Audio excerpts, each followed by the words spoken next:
Welcome, everybody, to this online event organized by the Austrian Institute for International Affairs, OIP. My name is Cengiz Günay, and I'm the director of the Institute. And I'm very happy that we were able to put together this international panel on a very relevant issue that has become relevant around the globe. And I think that's also why it's important to have a broader perspective on what we call fences, walls, and deportations, the radicalization of migration and border politics. We see it in the United States, we see it across Europe, but also beyond Europe. And I'm really glad that we have very distinguished guests joining us today. I will hand over to my colleague Judith Kohlenberger, who is chairing this online event. But let me just briefly explain or spend a couple of words about our institute. The OIP is a non-profit, non-partisan, independent research institute based in Vienna. And we're doing research in different fields such as security politics, but also Europe's relations with the world, democracy versus autocratization, migration and diaspora policies, and geopolitics and multilateralism. If you're interested in our work, please visit our website or maybe even become a member of our institute and support independent research based in Vienna. Thank you so much for joining. And with further ado, I would like to hand over to Judith Kohlenberger, my dear colleague at our institute. The floor is yours, Judith. Thank you so much, Cengiz. Welcome, everyone. I'm really happy to see so many participants today and also such great panelists. We were very much looking forward to this event, and I think it's a very, very timely topic that we're going to discuss today. So we are thrilled to have such a global panel today. My name is Judith Kohlenberger. I'm a senior researcher at the OIP, and I mainly work on issues of migration and border policies. So this topic is very dear to my heart and my work. And it's especially important in times like these, where we see authoritarian forces on the rise that heavily capitalize on migration as the problem of our time, to discuss, first of all, what is happening around the globe at different border regions across the globe, but also, and this is what I hope we will also still have time for after we hear from each of the experts on the panel, to discuss some strategies of how we can counter these tendencies. What can academia do? What can civil society do? What can different actors in society do to counter more and more restrictive border policies and an instrumentalization of migration? So I would say it's a very timely topic today. We are very much looking forward also to your contributions and your comments. But before this is going to happen, we will have brief inputs by each of our four panelists today. And I will introduce them one after the other. They will give their short input. And then after the first round, you will have the option to join the discussion. We very warmly invite you to pose your questions either in the chat or to just raise your hand, and then also we can invite you on the virtual floor and you can ask your questions directly. So I hope we can also use this format as a very open one to engage in discussing analysis, but also strategies for this topic of radicalization of border and migration policies. So without further ado, it is my great pleasure and honor to welcome and introduce our first speaker on this panel, Gabriela Sanchez, who is a research fellow at Georgetown University. We are very, very happy to have you here with us today. She is a former law enforcement officer, and she works on the criminalization of facilitating irregular migration, and also has done a lot of work on the impact of narratives surrounding migrant smuggling as so-called organized crime. So very interesting. And another focus of hers are different externalization practices, which, as we all know, are sort of an ongoing trend, not only in Europe, but really globally. Her work is very much community-based. She's doing ethnographic work in the Americas, in North Africa and Europe.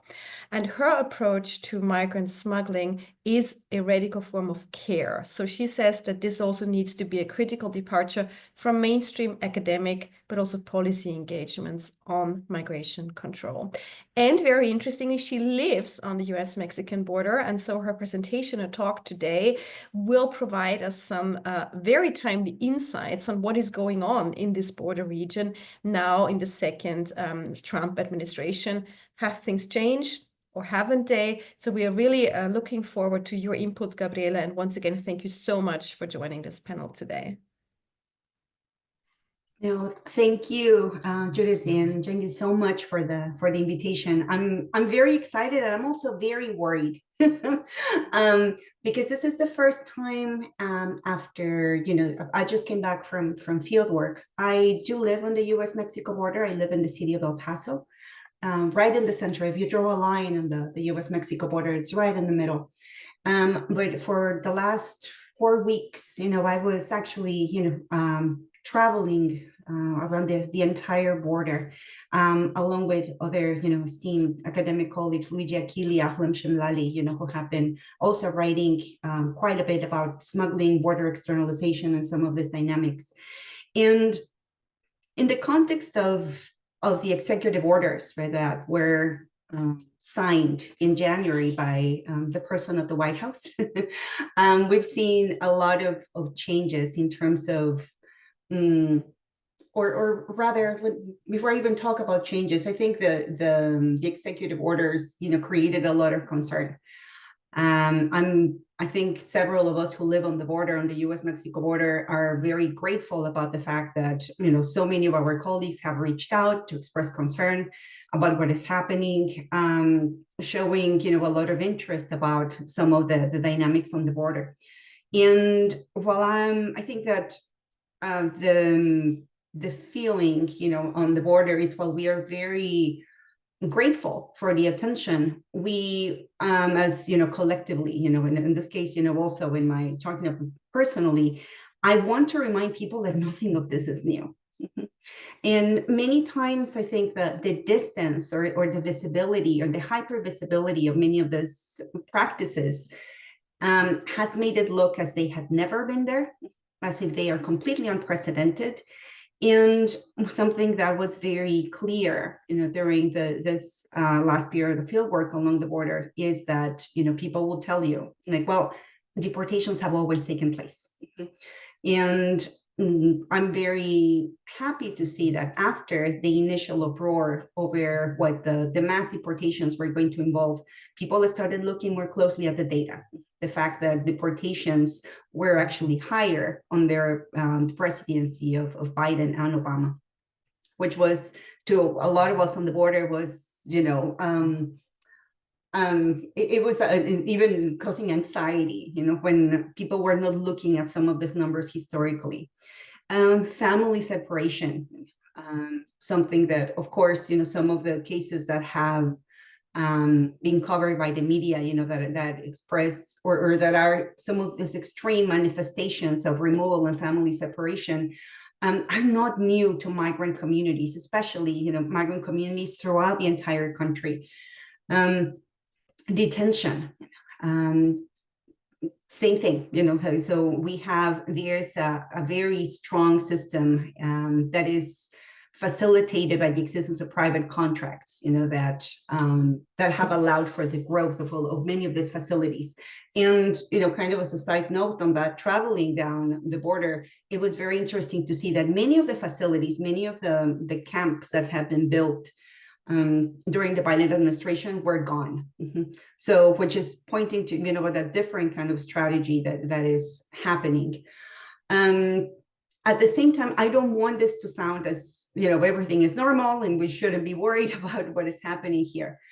But I think it is also very important to look precisely at how this is part of this very long continuum of violence that has been experienced, by both people along the US-Mexico border, but also by migrant communities in the interior.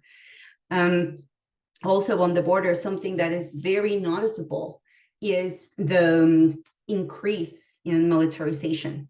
Having lived along the border, for many decades, To me, it has been very surprising to see even more policing, even more of the presence of not only Border Patrol, but also the military, in ways that we have never seen before. And technology has been a huge component of this stepped up level of surveillance. We wouldn't see, it was not common for us living and not far from the border fence. My house is maybe about 15 minutes from the fence. In this distance, it's already kind of like a buffer zone. It's not a lot of officers will come into the neighborhoods. This time we are seeing them there. We're seeing the helicopters. We're seeing the blimpies, in the urban zones where we have not seen them before. But and another element that has also changed to a degree for us is the level of self-discipline and self-surveillance, that for many of us on the border, it's part of a practice. Once you're going to cross a bridge, once you're going to cross a checkpoint, because that's another element of the border experience. If you live along the US-Mexico border, you cannot exit. You cannot go up north without going through checkpoints. So all of that self-regulation, self-policing that is taking place. Do I look clean? Do I look like I'm going to go work? What kinds of questions am I going to be asked? And this, kind of anecdotally is very common to hear in the conversations of people. Like, I'm checking my car to make sure that I'm not bringing anything across that will send me to secondary inspection. I am rehearsing my encounters with Border Patrol, so I think that there's also beyond the border, I think it's important also to look at what is happening to border communities and to the people that live there. And another point that I think, again, that is different, and I'm sure that's going to come up during the conversations really quickly, is there are definitely things that are happening that are different, So while we have not seen the mass deportations that the White House announced, we have also seen these flights to countries, deportation flights to countries that have not been part of the practices in the past. Disagreements with countries like Costa Rica, Panama, and this morning, there was another flight announced to Libya, which is very disconcerting. We still don't have a lot of information about what that's going to entail. But this new, or I think what we can recall is a reconfiguration of the deportation machine. What countries are being chosen and what kind of agreements are existing with these countries. And just to wrap up, I think that one of the advantages of being on the border for me, and I think for many of the colleagues that also do work with the communities, is that despite the violence, despite the escalation of surveillance and control that we experience, the border is still a place of possibility. Being on the border gives us a lot of hope. When we hear, to me, for example, working on migrant smuggling, when we hear that somebody made it across the checkpoints, when we know that a family was admitted at the bridge at a moment when there is really no legal mechanism for them to cross, when we get, these pieces of information along the entire border of what's happening, we understand that despite, and against this climate of fear, there's still mechanisms that people are using. There's still resistance. There's still agency. And that's why, I also encourage all of us to think about these spaces as places of change, and possibility in the midst of all of this chaos. Thank you so much. Thank you so much, Gabriela. I now already have tons of questions to follow up on, but I have to stick to my own format that I suggested. So we will save the questions for later. Thank you so much for providing this insight into what is going on right now, and also stressing, and I think this is a great kind of leading us to the second panelist here, stressing that this is actually in many aspects a continuation of what was going on before. And if I understood your input, Charles, correctly, you will also talk about sort of a continuation of migration, immigration policies in the United States and how sort of bordering and deportation has always been sort of a central tenet of the whole immigration scheme, really. So we are really happy also to have you on the panel today. Can I just say that Charles is joining from Australia, where it's 1 a.m. currently. So kudos to him. Thank you so much for the time and the energy you put into this. Let me just briefly introduce you before you can give your input. Charles Martin Shields is a senior researcher at the German Institute of Development and Sustainability in Bonn, and he co-leads the Institute's migration and displacement research portfolio. His research focuses on digitalization technology in migration and displacement processes, and his most recent book is called Urban Refugees and Digital Technology. Highly recommended. And in this book, he explores how refugees use new technologies to navigate life. Along with his academic research, he has also served as an expert advisor to a variety of organizations, such as the German Federal Ministry for Economic Cooperation and Development, UNHCR, and the World Bank. And today, as I said, you're going to, on the one hand, talk about the historical aspects of bordering and deportation in the United States, but you're also going to reflect, I take it, on your own role as an American and as a researcher in times like these. So thank you very much, Charles, for joining us today. Very much looking forward to your input. Thank you for the invitation. Yeah, I get to kind of wear two hats as I think about this just from the American perspective, and then also as someone who does research work in development cooperation. Because I actually made a little note to myself as we think about walls and borders. While there's a lot you can do that can be very good and I think very positive with development cooperation, in these discussions and the way these discourses play out, it can be entirely possible that development cooperation and development aid get used as a way to simply push frontiers farther and farther away from the donor country. And I'll touch a little on securitization as well. Gabriela mentioned that, and this plays into development. Something I wanted to reflect on just from the perspective of being an American and having worked on and off with the US government outside of development cooperation, so also in the security space, is the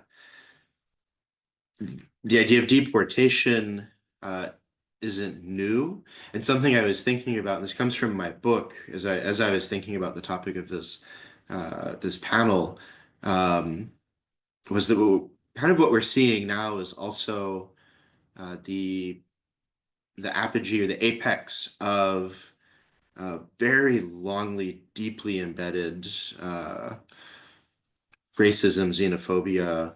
This is marked kind of American discussions of inclusion and whiteness. Back to the roots of the country.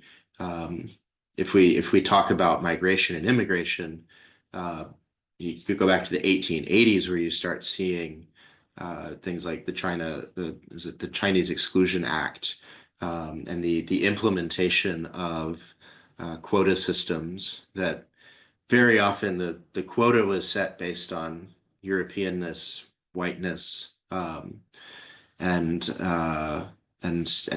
your identity as perhaps Protestant in many cases. So there's a lot of ways that these factors are interwoven into kind of the fabric of American policy. And I think, Gabriela, it was a really good point to make that, you know, at its core, none of this is new in a way, but that what we're seeing is a new manifestation of rather old and rather deeply embedded tendencies around racism and xenophobia in the United States.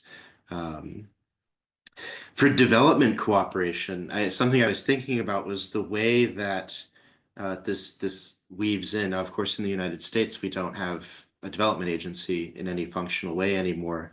But the way that the European Union and European Union member states think about development cooperation as part of a migration or an immigration, wider immigration policy, a wider border control policy, I think very much is imbued with these values that we see.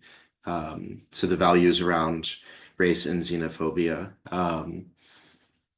And as I've been reflecting on probably the last 8 years, one big trend I'm seeing in the way that we're talking about development cooperation, and my colleague Jana Kuhn, who co-leads our research with me, brought this up. She said, it feels like we're going back and asking the same questions that we asked in 2015, even as the empirical world around us has changed, and we're certainly no longer dealing with the conditions that I think in development cooperation first brought up this concept. I'll use the German word first, Lösungen vor Ort, solutions in country so that people don't feel they have to move. So the racialization component of this is very much, for me, geared around this idea that you use development cooperation to stop people from moving.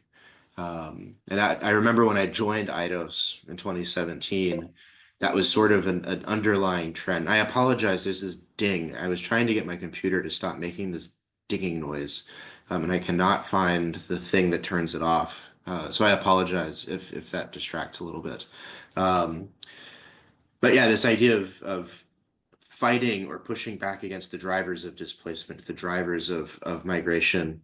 And the one problem for me was, there's obviously, I think, a racialized element, this idea of waves of people overwhelming our borders, and that allows a security element to come in. Certainly, in development cooperation, I think the way this manifests is, you say, how do we economically develop cities in, say, West Africa, for example, so that people don't feel that they need to leave.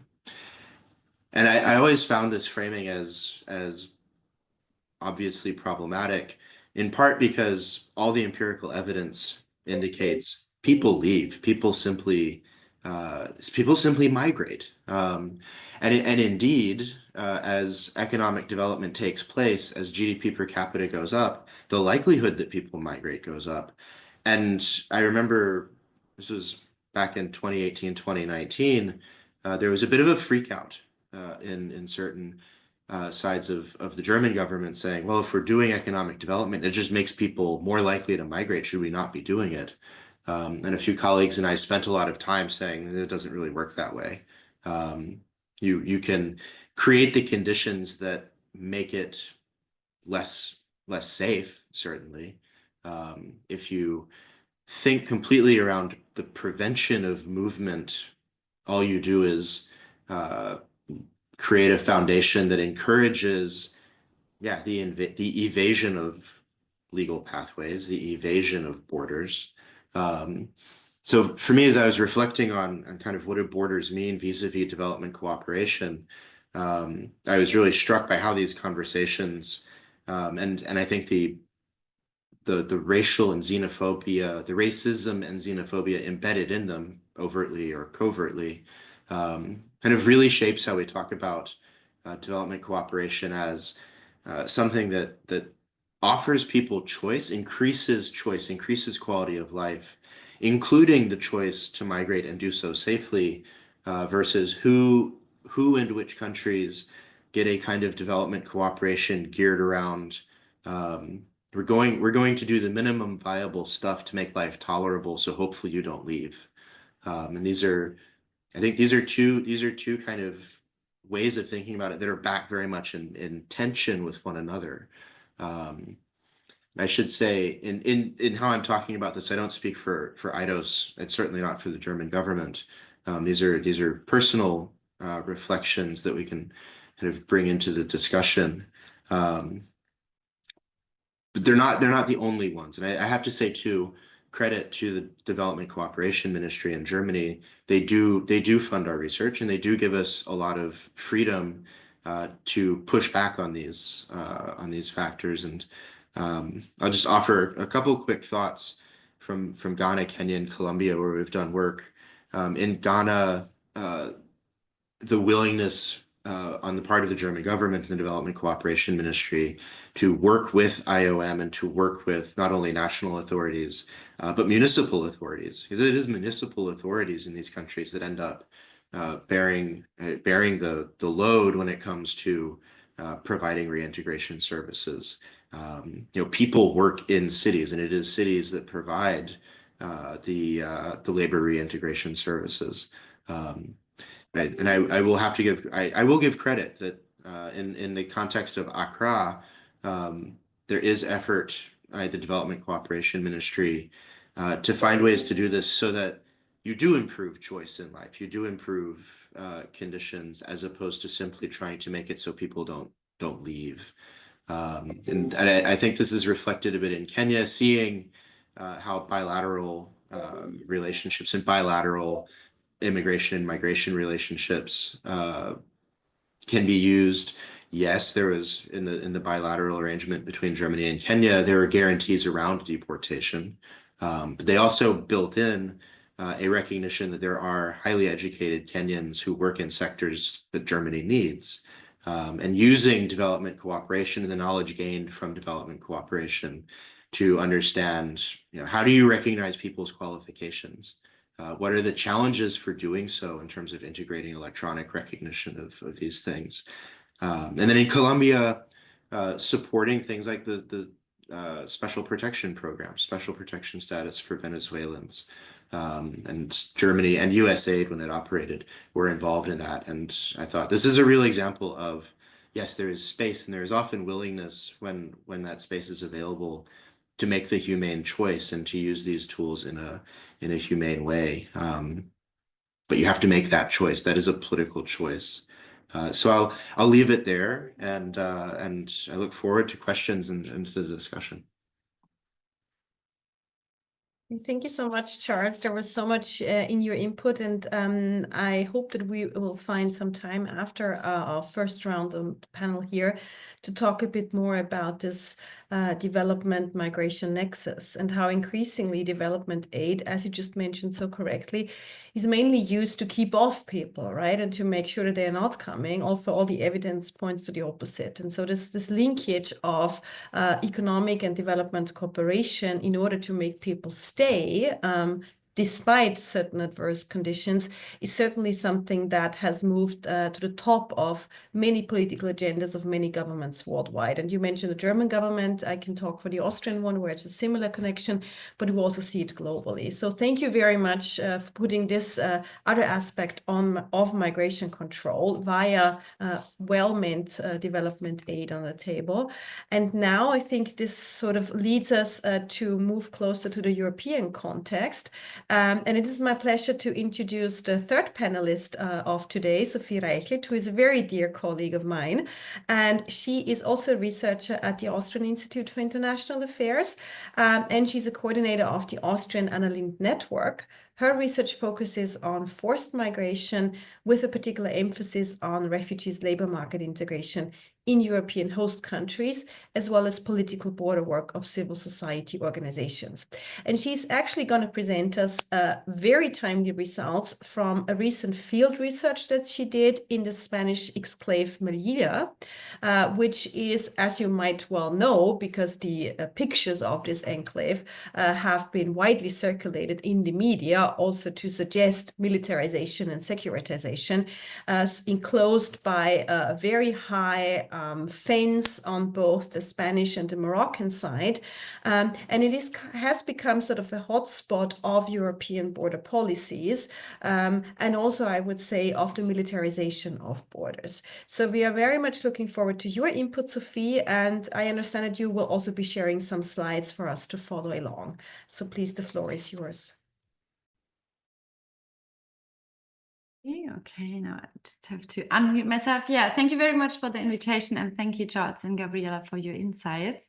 And yeah, as you said, Judith, I would like to share with you some insights from my research in Melilla, looking at the consequences of the migration and border management there, and also the attempts of organizations, civil society organizations, to fight them. Yeah. Can you all see the slides? Yeah. Okay. So yeah, as you said, Judith, Ceuta is, Melilla is, as Ceuta, a very special case in European geography. As Spanish enclaves on the North African coast, they are the only European territories that have a land border with an African state. And Melilla's role changed very much since Spain joined the European community in the late 1980s. As part of the gradual establishment of a common EU migration management system, Spain also increasingly restricted access for third country nationals. And in response to the growing difficulties encountered by these populations in gaining legal access to Europe, new strategies and of migration emerged.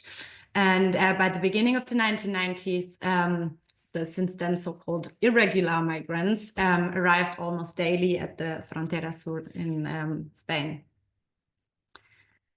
And in order to combat this unwanted migration, Spain and the EU have introduced many different measures. And as one of my interviews said, whenever they come up with a new cruel measure to stop migration, they say, let's try it out in Melilla. And if it works there, we just apply it at our other borders too. And as you said, you did, the most obvious measure is the up to 10-meter high fences on both the Spanish and the Moroccan side, together with, very much technology, surveillance technologies such as heat sensors, facial recognition systems, and barbed wire, at least on the Moroccan side. And besides this, border management also requires a large number of security forces on both the Spanish and the Moroccan side. And the latter is ensured through cooperation with Morocco on the basis of bilateral and multilateral migration agreements. And until 2027, the Moroccan king will receive at least 1 billion euros from Spain and the EU for his services as Europe's gendarme, I have to call him. And in addition to that, Melilla's migration management practices include deportations. There's an asylum procedure there, and there are reception centers both for adults but also for unaccompanied minors. And as part of my research, I first examined the various grievances and consequences in the context of this border and migration management. And this is a disclaimer, like on the next slide, I will show very sensible pictures, just to warn you. Because probably the most drastic example is the Nador Melilla massacre, which took place on the 24th of June in 2022. On that day, around 2,000 migrants attempted to cross the border fences between the Moroccan city of Nador and Melilla after their informal camps on the Moroccan side were cleared by Moroccan security forces. And the violent attempts by Moroccan and Spanish security forces to push the migrants back turned the border crossing that day into a death trap. So according to human rights organizations, that day at least 27 people died, around 76 people have been missing since then. And to date, neither the EU nor the Spanish nor the Moroccan governments have provided a transparent explanation on what has really happened that day. And in addition to the immediate consequences, of course, for the victims and their families, as numerous studies have shown, border security of the kind practiced in Melilla does not lead to a reduction in migration. It only leads to shift in migration routes to even more dangerous ones, such as across the Atlantic to the Canary Islands. And incidents such as the Nador Melilla massacre, but also the Ceuta incident in May 2021, when Moroccan authorities temporarily suspended border controls, allowing thousands to cross, demonstrate very much how Morocco strategically instrumentalizes migration to exert diplomatic pressure. So whether acting in cooperation with Spain and the EU or deliberately withholding that cooperation, these actions always come at the expense of migrants' rights and safety.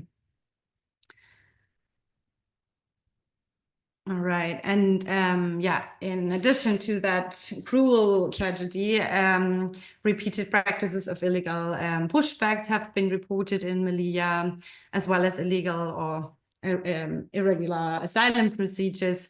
And additionally, numerous human rights violations have been recorded in the reception centers in recent years, including crowding of the centers, the rejection of certain groups of people, and there was also physical but also mental violence in both the Center for Adults and the Center for Unaccompanied Minors.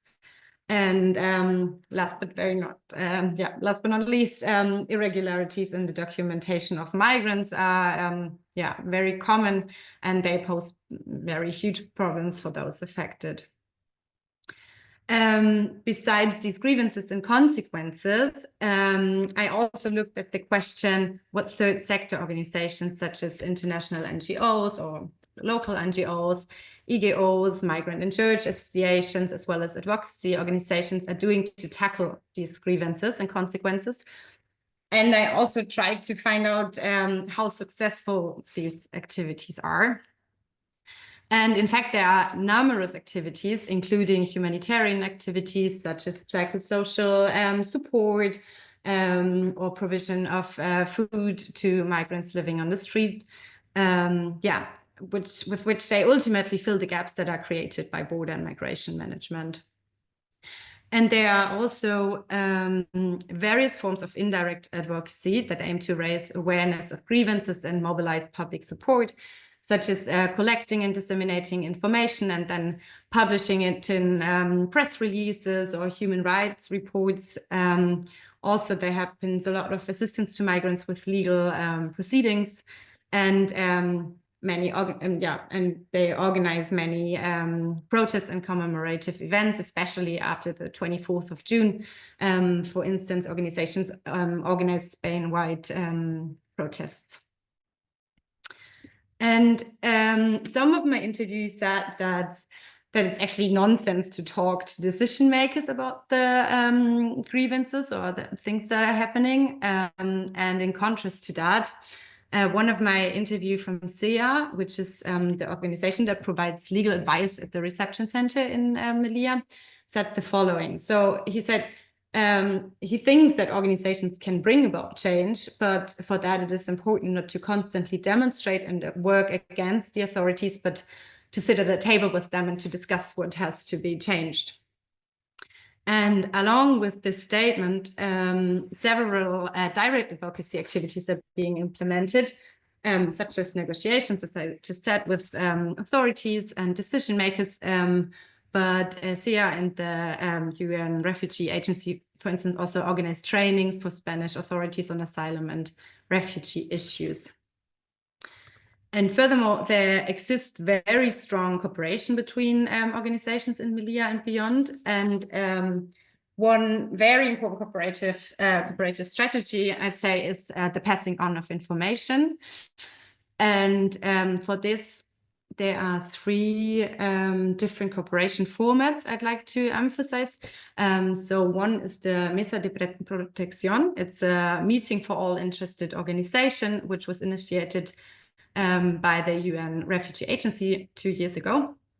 And their information is passed on either from outsider organizations to insider organizations, so that are really paid for their services. And those insider organizations, let's say, then talk to the authorities of the center, for instance, about the cases. Or it also happens the other way around, because outsider organizations can publicize things that insiders cannot due to their service role, and so their financial dependence on public authorities. Another very important project is the Frontera Sur project by two advocacy organizations from Spain. And they collect data from NGOs located at the Frontera Sur and then publish them in reports. And last but not least, the cooperative counter-investigation of 3 NGOs is also very important. So they were trying to uncover the incidents of the Nador Melilla tragedy and thereby revealed 470 human rights violations. So I can highly recommend to read that report. And through the advocacy of various, but mainly outside the organizations, important political changes were achieved. Among them, the access of Moroccan migrant kids to the school system, who were excluded from it before, or the freedom of movement within Spanish territory. Nevertheless, all of these successes I've listed here are cases in which the fight was for compliance with existing law.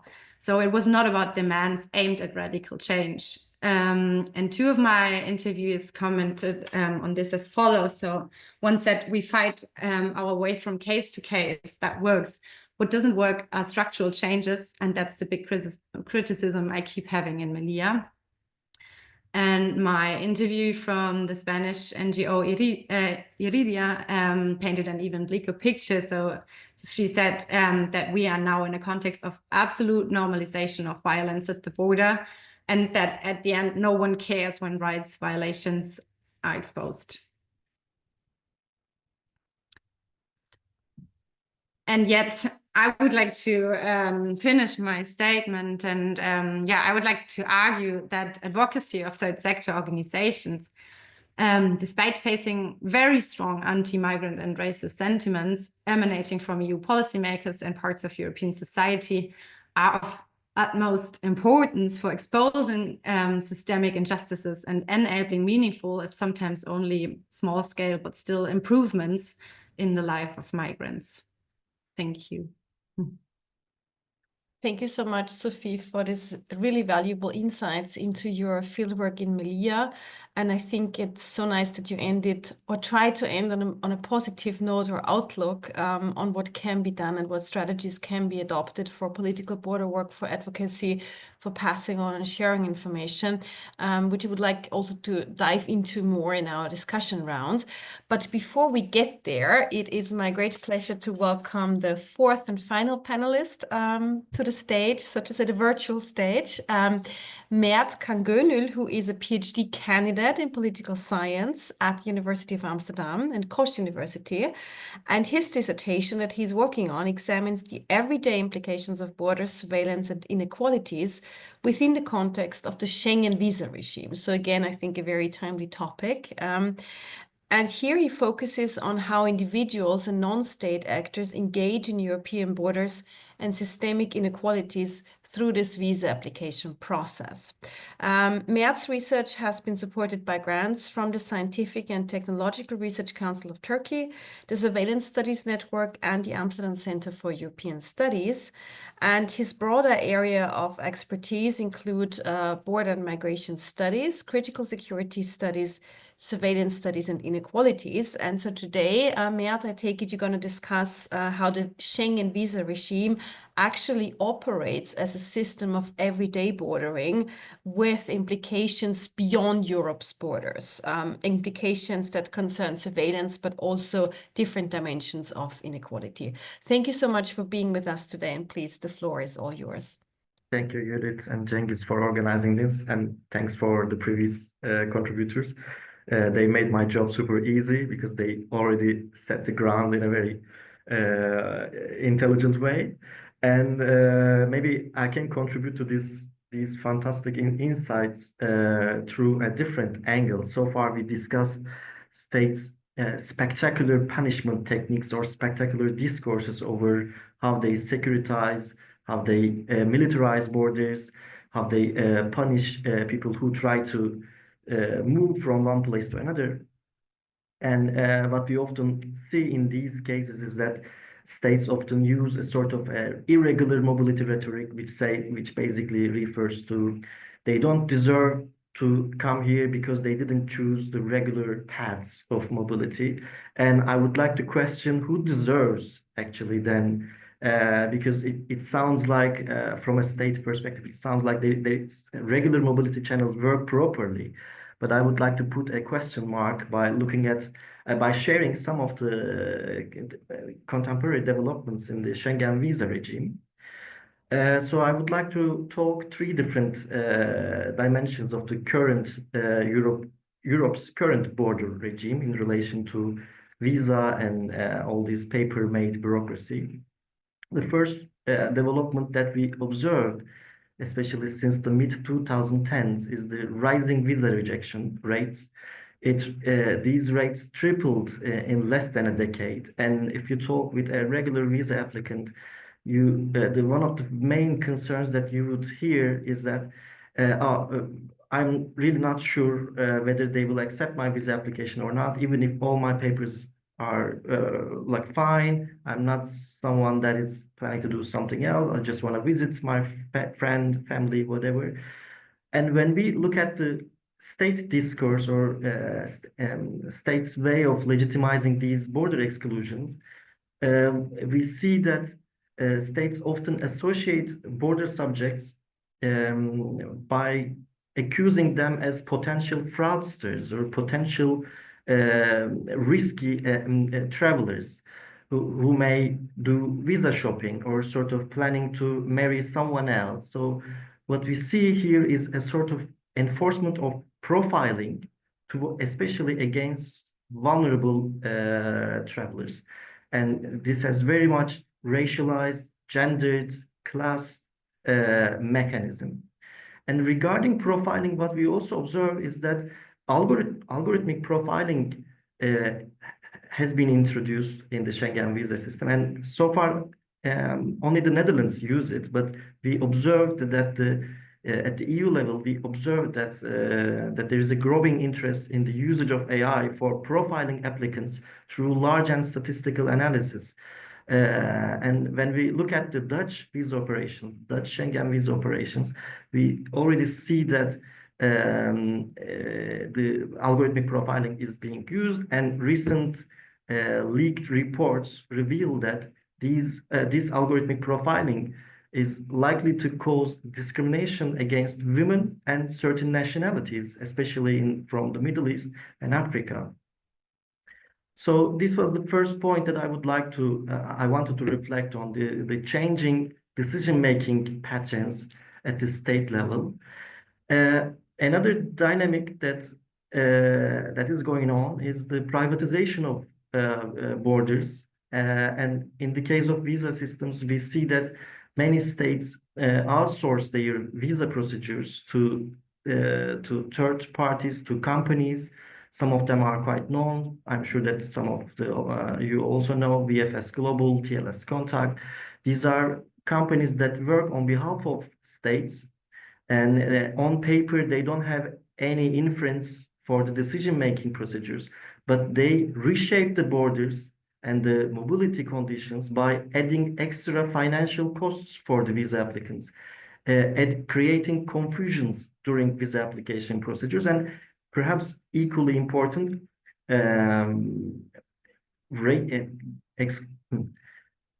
strengthening the opacity of the borders, because the connection, the physical in-person connection between the traveler and the state authorities, legally responsible state authorities, do not exist. And often visa applicants face with these companies as a sort of long arm of the states, and the accountability and transparency of the states, the borders, are evaporating today. Third and finally, of course, all these developments reflect on visa applicants' lives. I think we shouldn't think of visa applications as a mere bureaucratic procedure that we collect some documents and submit it to a desk. It is very much emotion-loaded process with frustrations, anger, anxiety, without knowing what's going to happen. It's very much Kafkaesque atmosphere where you are guilty, you are categorically guilty or suspicious, but you don't know why, and you try to navigate the system by looking good tourist, good family member, good, I don't know, business person. Hey, I'm not like those fraudsters, I'm a good person. So it's the burden of proving innocence kind of shifted towards the subjects, the visa applicants, travelers. And another dimension that I would like to reflect on is that visa mechanism is also very much a classificatory mechanism, and you are categorized based on your nationality, age, gender, and class, and all these dynamics treat you, position you within border hierarchies. And in the end, people on the one hand contest these borders through their documents by providing more and more documents to be seen as a good traveler, but on the other hand internalize these border norms, and when they are treated well or they kind of have a chance to get a visa, they feel some sort of privilege as if this is a normal thing. And when they are not accepted by the visa authorities, they think that, oh, actually, some of them deserve, but why did they treat me? So some sort of border normalization or border internalization also works through these regular channels. So overall, what I wanted to say by highlighting these three dynamics, changing decision-making patterns through profiling, deepened profiling procedures, privatization of border controls, and emotional and classification burdens of visa systems. I would like to emphasize that these paper-made borders of Europe and actually many other global north countries may be invisible from the public scrutiny, but equally powerful, can be equally spectacular in terms of border exclusions and border violence, and which may also in the long run push people to choose irregular routes, because many of those people that we see on the newspaper do not even dare to apply for a visa because they know that they will be rejected. So the system, this seemingly regular, seemingly legal system, actually produces what we call the so-called irregular or illegal dynamics. So that's what I would like to mention in the first round. Thank you so much, Mert, for your input. I think you stressed a key point that also Sophie made, right? The moment you close certain pathways and the moment you close especially regular pathways, the only option that remains are irregular ones and mostly more dangerous ones. So this is something that is not new to migration scholars and also policy analysts. And still this happens. As you said, I mean, I was amazed by the number you mentioned that visa rejections tripled in less than a decade, which is really huge actually, and which concerns all different groups of people and groups of the population. So thank you all very much for your contributions. I have tons of questions to follow up on, but first of all, I would like to give our audience the opportunity to ask questions, to make comments, perhaps also, because I know that many researchers and policy analysts are joining these talks, maybe also to present or report from their own work that they are doing within migration and policy and border policy. So the floor is now open to your questions and to your comments. You can either directly ask them by raising your hand, and then we'll add you to the floor, or you can also pose your questions in the chat, and then I will read them to the experts. I'm looking to Cengiz now if there are any contributions from the audience that we have. Not yet, but I do have a question, if I may. Okay, it's allowed. Thank you.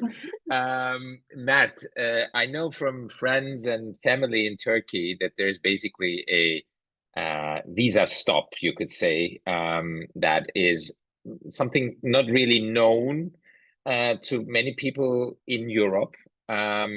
Is it really true that there is a visa stop? I mean, I hear complaints from people, business people, as well as students. So it's across the social and societal classes, is my feeling. It's not only, I don't know, people who don't have the financial background who are prevented from traveling into the European Union, but it seems to be a bigger ban, and something similar I experienced with the United States, that in some countries you don't get dates for interviews at the embassies under 3-4 years, which is just basically also a visa ban. So maybe the question goes to Mert and Gabriela.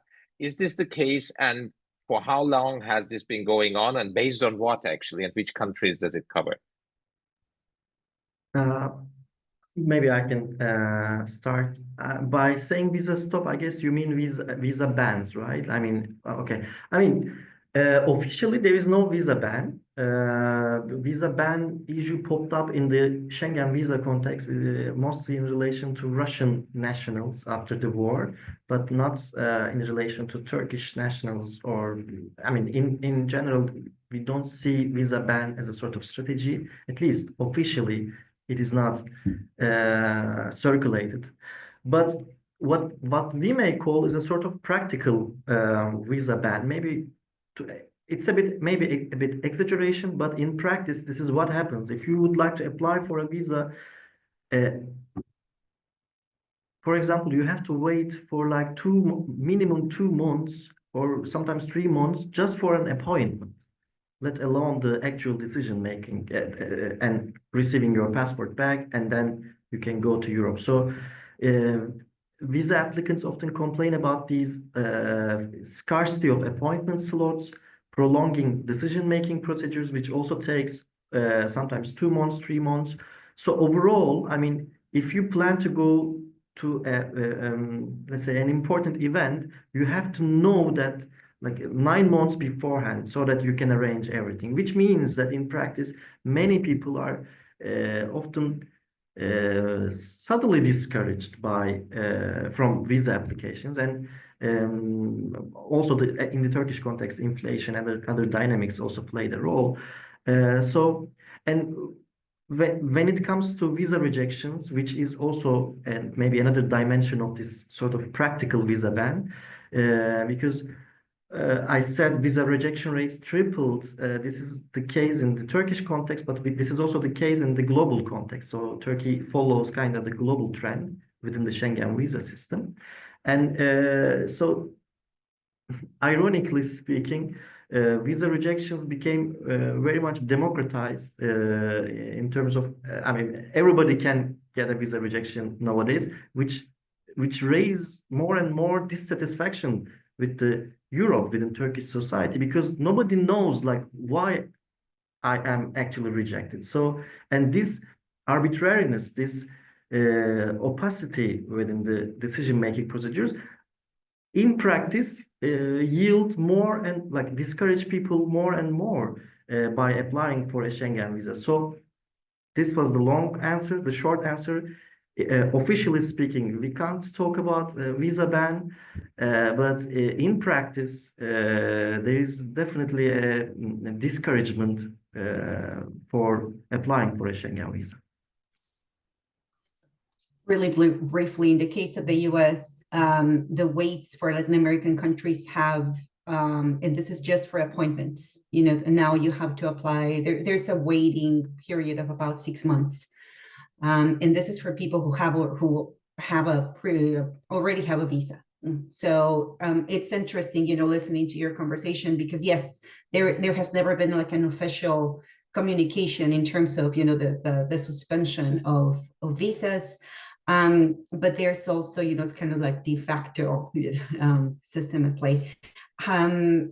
However, I think it's also important to think in terms of the demographics and the history of many Latin American countries. For example, Mexico was one of the main destination countries for Mexican nationals. I was born and raised in Mexico. That has also shifted. So for many people in Mexico these days, coming to the United States is no longer, you know, a goal. And many of them are actually going to other countries. This is also in response to some of those the limitations, the costs, and the kinds of requirements that are associated with obtaining a US visa.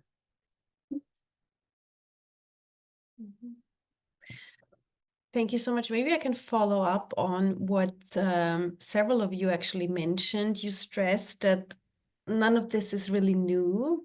So there is a continuum happening when we look at current migration border policies. Yet again, I can't help the feeling that it's getting worse. And I think we also have some data points that point towards this sort of fact, right? I mean, you all sort of discussed more or less recent events, and we see when we look at different policies that are being adopted, that certainly they tend to be more restrictive. There are less and less liberalizations when it comes, especially to irregular migration. But also, I would say, sort of putting policy aside, I would also like to mention the migration discourse that I think has become radicalized, right? So migrants as the quintessential other, again, this is something we know from past decades, of course.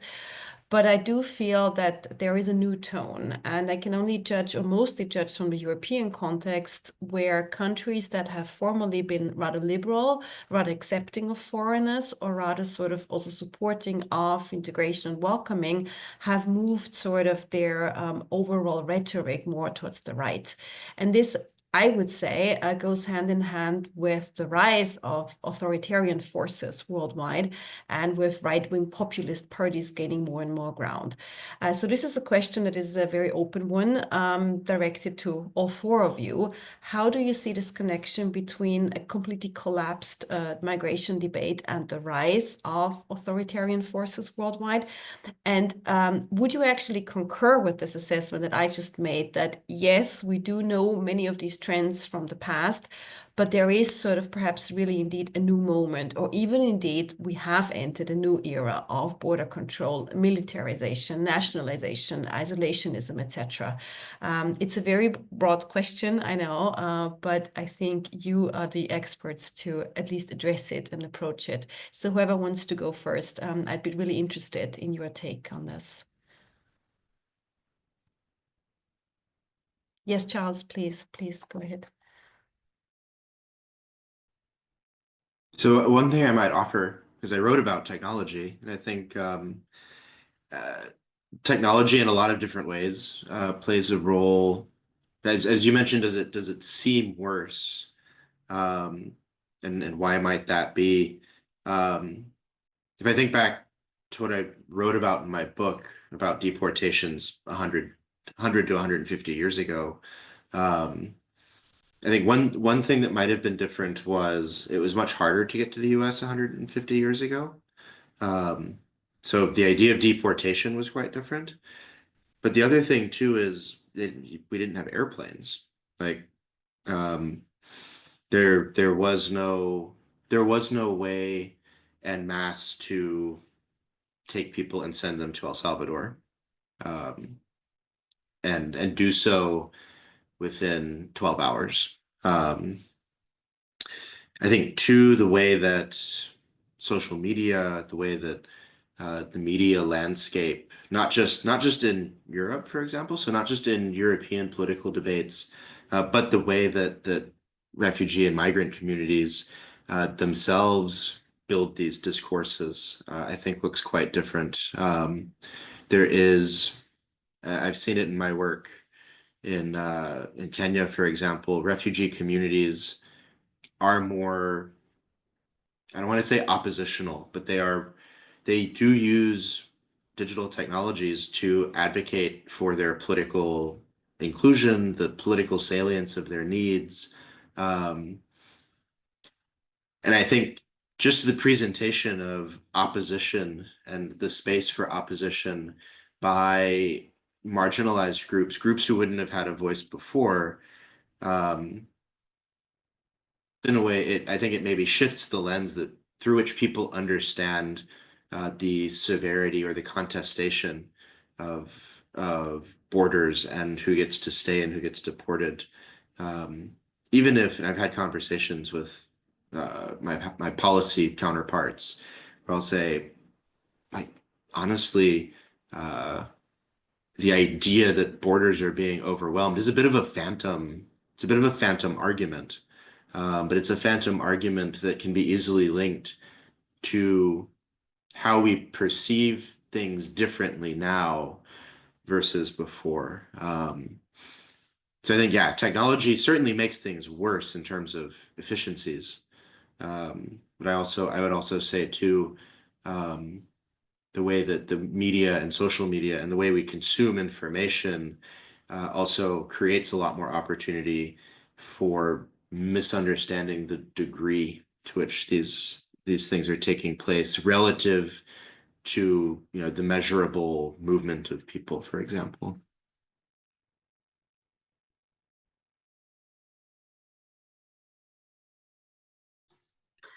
If I, just in response to your question, and thank you so much for asking. I think that, specifically in the case of the more critical research on migrant smuggling and just on migration control in general, I think that policymakers and scholars, we have been complicit in embracing many of the more traditional narratives of organized crime. The very way in which we talk about networks and risk, and make them so connected or appear so inherent to the activities of these groups, right, that operate across borders.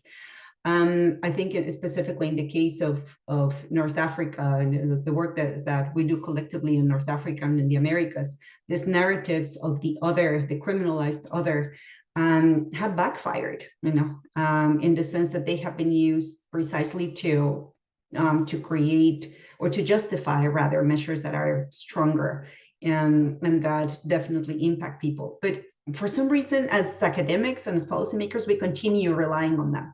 And there's not a lot of self-reflection in terms of how we speak about, again, organized crime. I love this expression of smash the gangs, how, it sounds so powerful, but at the same time, how masculinized it is, and how in this construction around of risk around a specific body.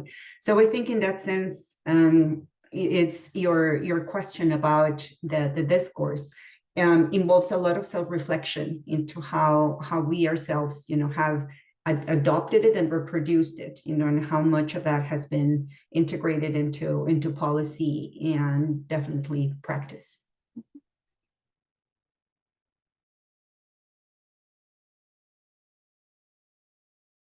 Maybe I can also add something.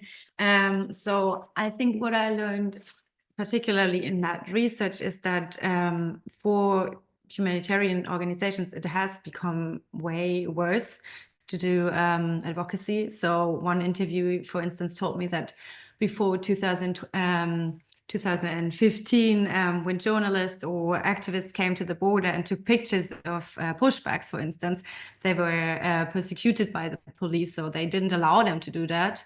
But now that they don't care anymore, so they don't care if anyone takes pictures because it has become so normal to fight migrants. So for them, it really has become worse and worse to advocate for migrants. And maybe I can briefly reflect on this open-ended question with my confusing answer. It seems to me that enemy making or scapegoating has always been with us, but previously it was a bit more related to the internal enemies, like in the Nazi era it was the Jews or the Gypsies, etc. But today, maybe what we are observing is that this scapegoating, this enemy making dynamics are more and more working through borders in relation to external others. Maybe that marks a sort of shift in terms of far-right groups' political strategies. But this, I think, represents some sort of a rupture in terms of techniques of gathering masses and organizing them, mobilizing them. But I think the dynamic of enemy making and scapegoating and all those tactics were kind of embedded in our societies for many years. So that's why I'm a bit like somewhere in between of there are continuities, but there are also ruptures.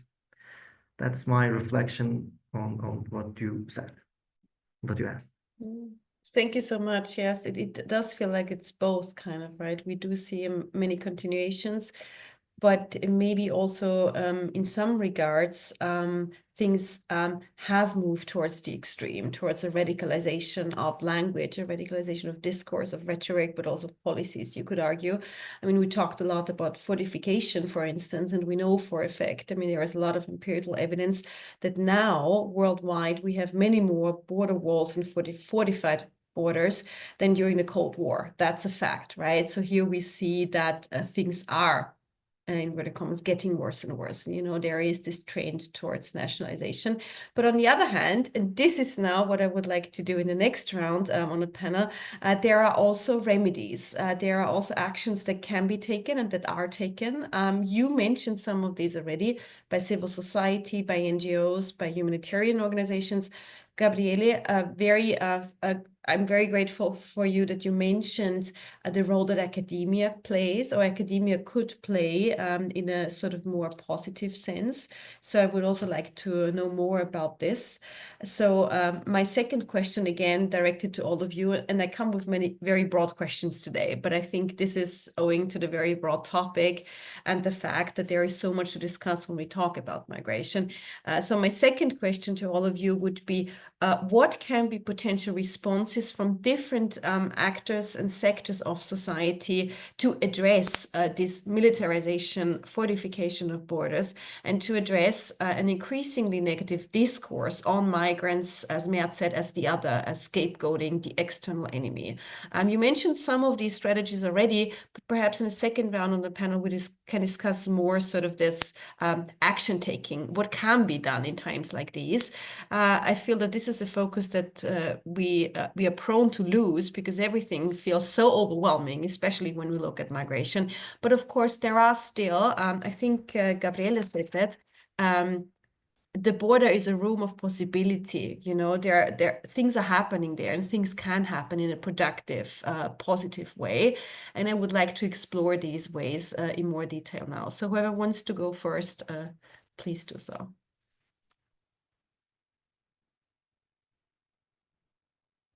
Okay, no one wants to go first. Yeah, I can. Mert, yes, Mert. The other way around. Well, this is something that that I also had chance to discuss with some other colleagues in one of the ISA events about like the passport struggles of the scholars, especially coming from the global south, because ISA is one of the most prestigious IR conference, and what we often hear is either people who are based in the global north countries so that they can more or less have more chance to get a visa, or people who live there, or, I mean, as citizens. But often what we miss is many like African scholars working in the IR field, or some other countries IR scholars, and we recognize in that round table that, I mean, we claim that we are an international discipline that is genuinely global, open for every voices. But what we can hear is only people who can come to ISA, not anyone else. So and based on that round table, we worked on like how can be more reflexive about the international dimension of the discipline, because without having African scholars or without having stateless scholars, how can we produce knowledge about the state or the global inequalities, etc.? So reflexivity sounds initially a bit more ontological, epistemological stance, and I don't want to go that direction, but instead want to say something more practical. Maybe what I know because is that EISA started to support some contributors who apply for visa in their visa application procedures, that they can benefit from EISA sources. This could be, as far as I know, financial to an extent, and also guidance. So, I mean, we as academics who produce knowledge about the international can be reflective about our own selves, our institutions, our events, and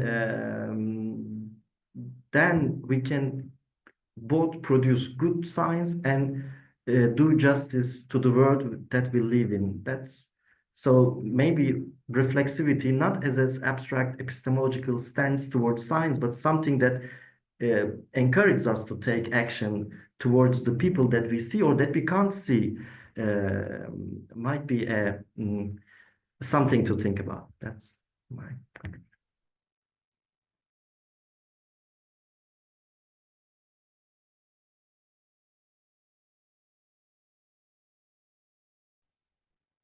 If it's okay, I could jump in and talk a little about some perspectives on solutions. I think development cooperation can play a positive role. So actually, Matt, building off what you said, I think there's also I think there has to be a willingness to be oppositional when presented with an argument based on empirical falsehood. I do find it problematic when I see people who should know better simply take on accept the framework of, say, a hard right argument, and then try to build a development solution around that. Because I think in that case, what you're going to get is a development solution that's not going to do the good things that you hope it will do, because you're drawing the intervention from an epistemology that's designed not to do any of those good things anyway. So I think some of it is a framing question and being brave with our empirical knowledge, and then also saying, okay, most people, for example, most people in Africa who migrate have no interest in going to Europe. The vast majority stay within their country, assuming they even leave their city or their subregion. It's an exceptionally small percentage that actually leave where they live with the explicit intention of going to Europe, for example. And the question then becomes, how do we ensure that development interventions don't break down the social networks that make staying in a place what the thing that you want to do? And my colleague Rose Jaji, who's in our team, is from Zimbabwe, and she actually brings these perspectives as an African researcher, where she says, most people who are born and raised in Cologne, Germany, don't leave Cologne, Germany. It's not like they think, I'm going to go to Iceland, because their life is in Cologne, Germany, their family, their friends. So how do you ensure that people aren't forced to leave? I think there is a good faith way to talk about forced displacement as well. And then from there, how do we use economic development? How do we use social development? How do we use democratization support to build foundations that help keep the networks that people want to live in alive and healthy, and recognize that of the relatively comparatively limited number of people who want to move, why do they want to move? How do we support that through safe and legal migration processes? And I think, how do we not start these discussions from a position of fear? I think that's a key thing. So not to be afraid of our own arguments, but also how to turn these arguments around to say, this is actually, migration's a good thing. It means your development cooperation activities are working. How do you align your interior ministry's behavior with the good things that maybe your development cooperation agency is doing?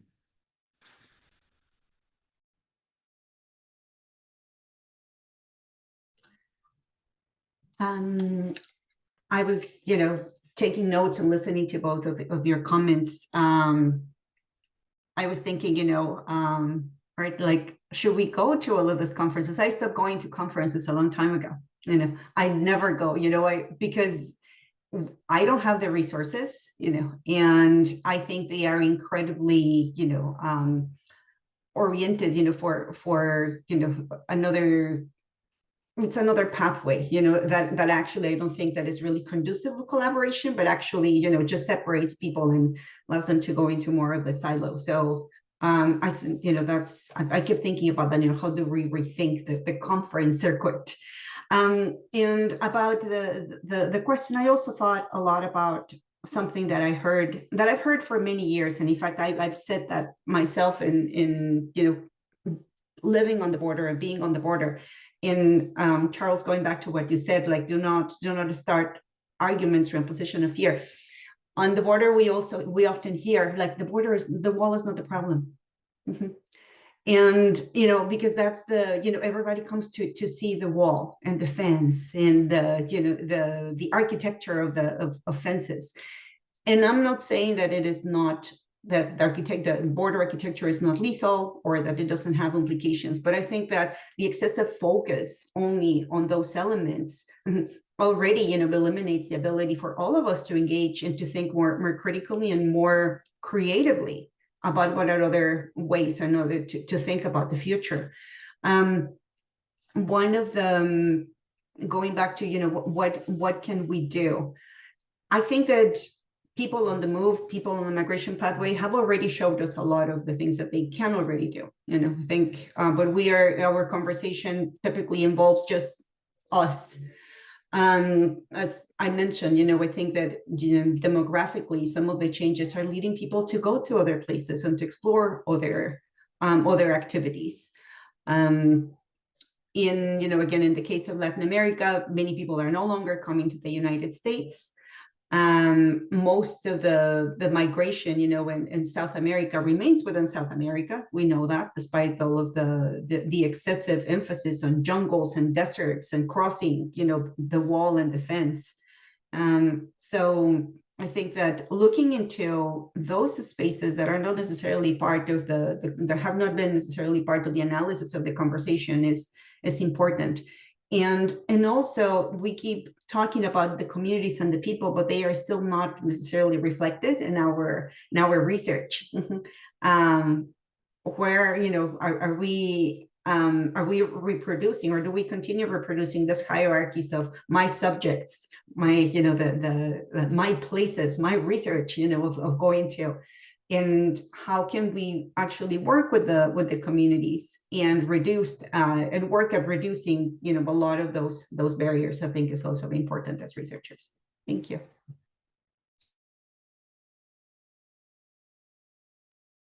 Yeah, I have not much to add. Actually, you said many different things already, but I would also stress that I think it's very important to connect more between people from academia, civil society organizations, migrant groups, and yeah, to act as allies at the end, because of course, or I want to believe that it's important to produce evidence-based analysis. And of course, it's very important what NGOs do with their humanitarian work and their advocacy work. But sometimes it's very fragmented, I say. So I think therefore it's really important to build strong and lasting alliances between these sectors. To be able to create a more unified and powerful response, I think. And what I also thought when listening to your question, sometimes I have the feeling that we would need to foster a stronger emotional connection on the realities of migrants, because as we also already said in the discussion, like the dominant technocratic and dehumanizing discourse has produced a troubling sense of numbness. So even when things like what I was talking about, even when a tragedy like that is happening, people tend to probably just switch to another TV channel and that's it. So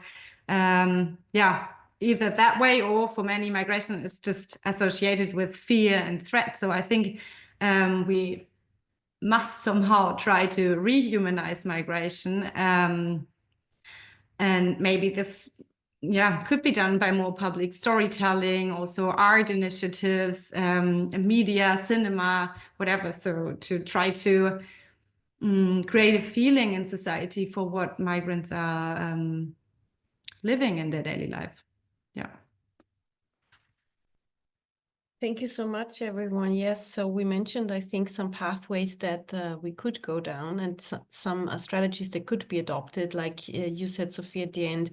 Alliances, perhaps also unlikely alliances, are needed in times like these. I'm very much in favor of this, but also this sort of emotional connection or empathy creation that seems to be lacking, right? I mean, we're talking about polarization in general, you know, a society that is sort of splitting apart, where we have separate bubbles and separate sectors of society that are no longer in connection, in communication with each other. And that, of course, adds to it, because migration has become such a polarizing topic, all the while losing sight of the human face of migration. So I would very much agree on that.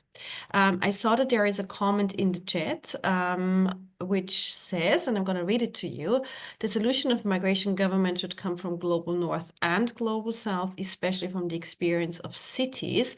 And Charles, since you posted a brief comment to this, would you care to just mention it as a sort of final, I would say, introducing our final round, and then I would like to give each of you again the floor to provide some sort of, I wouldn't say solution, but maybe conclusion to this talk here, and where you would say the future lies. What is sort of ahead in the field of border and migration policies and militarization of borders? So maybe, Charles, you would like to start us off on this final round here. Yes, I think maybe I'll start geographically.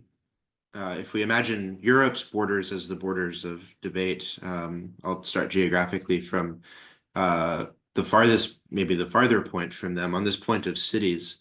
The link I posted was a project that was a consortium of partners in the global north and global south. That they actually, the idea was to work on how cities in Africa, and I think by extension you could apply the logic to Latin America, you could apply it to Southeast Asia, but how cities recognize their unique challenges to, providing collective services, so collective goods, providing work, providing a safe environment. Because for cities, if someone leaves and heads toward Europe, they're leaving a city or they're leaving a town. They're leaving a place where they have a social network and a home. The idea of this project was to say, well, how do cities, if a city is facing a real challenge, if the city of Oujda in Morocco is facing a real challenge around providing safe haven and opportunity for people, how can Oujda learn from something that the city of Kumasi in Ghana did? And that was actually a case we looked at, because Kumasi because of its regional linkages, is a big hub of movement in West Africa.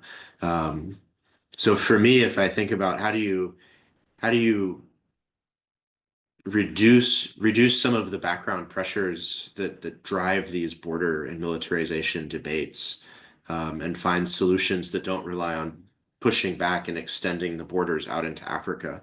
I think cities are a starting point, and it's also a really great point to say very often cities like Oujda and Kumasi in Ghana face the same, at different levels of effect and different scales, face the same social and resource pressures that I see in cities in Germany.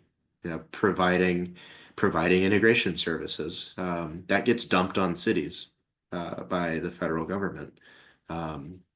So in this case, you might, for me, the perspective is to say, from a development cooperation angle, how do you start farther away from the border to reduce the pressure and improve conditions where people are coming from, so that I would say the debate around a militarized border in a way gets deflected, or there's some counter argument to it. That also reminds me of the sanctuary cities movement, right? That has become quite strong now in the US, actually, where cities like San Francisco and others declaring themselves as sanctuary cities. Yeah, thank you so much. I don't know, Gabriela, do you want to follow up on this in our final round? Some concluding remarks, some outlook of what to expect, what to look out for.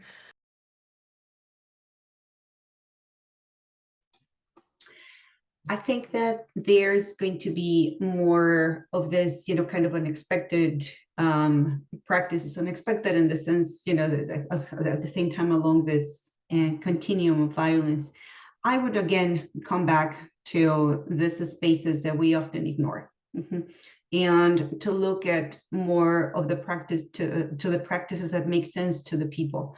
And because I think that our conversations are legitimate and are needed, but they continue to be very detached, from their everyday experiences. So I think I would like to see more of that. I would like to see more of that. What are ways in which we continue to identify resistance and agency, despite the landscape that we are staring at. So thank you so much to everybody for being here and for the invitation once again. Thank you so much, Gabriela. I'll hand over to Sophie for some concluding remarks, some outlook, something you would like to share, what to expect, also especially now for European borders, which you are working on. Yeah, actually, I just want to emphasize on how important cooperations between different organizations are, and that there's a lot of potential to do something if we just gather together and yeah, try to change things. Okay, final words to Mert, please. I mean, obviously, we observe so many bad developments to the detriment of vulnerable groups, vulnerable people who are trying to move from one country to another. We also see some sort of convergence of military visions and police visions through these hybrid warfares that we see in the case of Russia-EU tension, that the migrants were used for geopolitical purposes. So, I mean, if we start to list the bad things in and around borders, I think this would be very depressing and very long conference session. But as Gabriela, Charles, and Sophie also said, I would like to mention that the human creativity of finding the cracks of the system and exerting their own agencies is also a fascinating process. Well, as individuals, as researchers, we do have agency as well, and as Sophie rightly mentioned, maybe finding also ways of creating alliances within the system's cracks could be the best of what we can do. This is how I see the future. Thank you also for the invitation again. Thank you so much. Thank you, everyone, for this, I would say, optimistic outlook. It's not easy to be hopeful in times like these, especially when working on border and migration policies. But you all mentioned that there are strategies that we can adopt, engage in. There are alliances we can create. There are spaces of creativity and of resistance to the system that can be explored and that can be supported. So I would say, considering the rather bleak topic, we did manage to give a positive outlook at the very end. Thank you very much. I think this was a great panel with 4 excellent experts. Thank you so much for sharing your research, your analysis, but also sharing your personal assessment of all these trends that we are currently seeing, of what is actually happening on the world stage, and how the border, and again, I would like to cite Gabriela here, can also be a room and place of possibility and not only of militarization, fortification of death, actually. Thank you so much for sharing these perspectives. Thank you to our audience. And we look forward to seeing everyone for the next OEP talk. I don't know, Cengiz, do you have one to announce right now? Or do you want to say the final goodbye to everyone here? Thank you for leaving me the final words. And thank you for the excellent panel, for the great discussion. We've recorded this and we will be sharing it, and please feel also free to share it through social media channels. We do have another event taking place on the 15th. It's not exactly the same topic, but it's not that far. It's about political risk assessment and also hybrid threats and its impact on politics and businesses.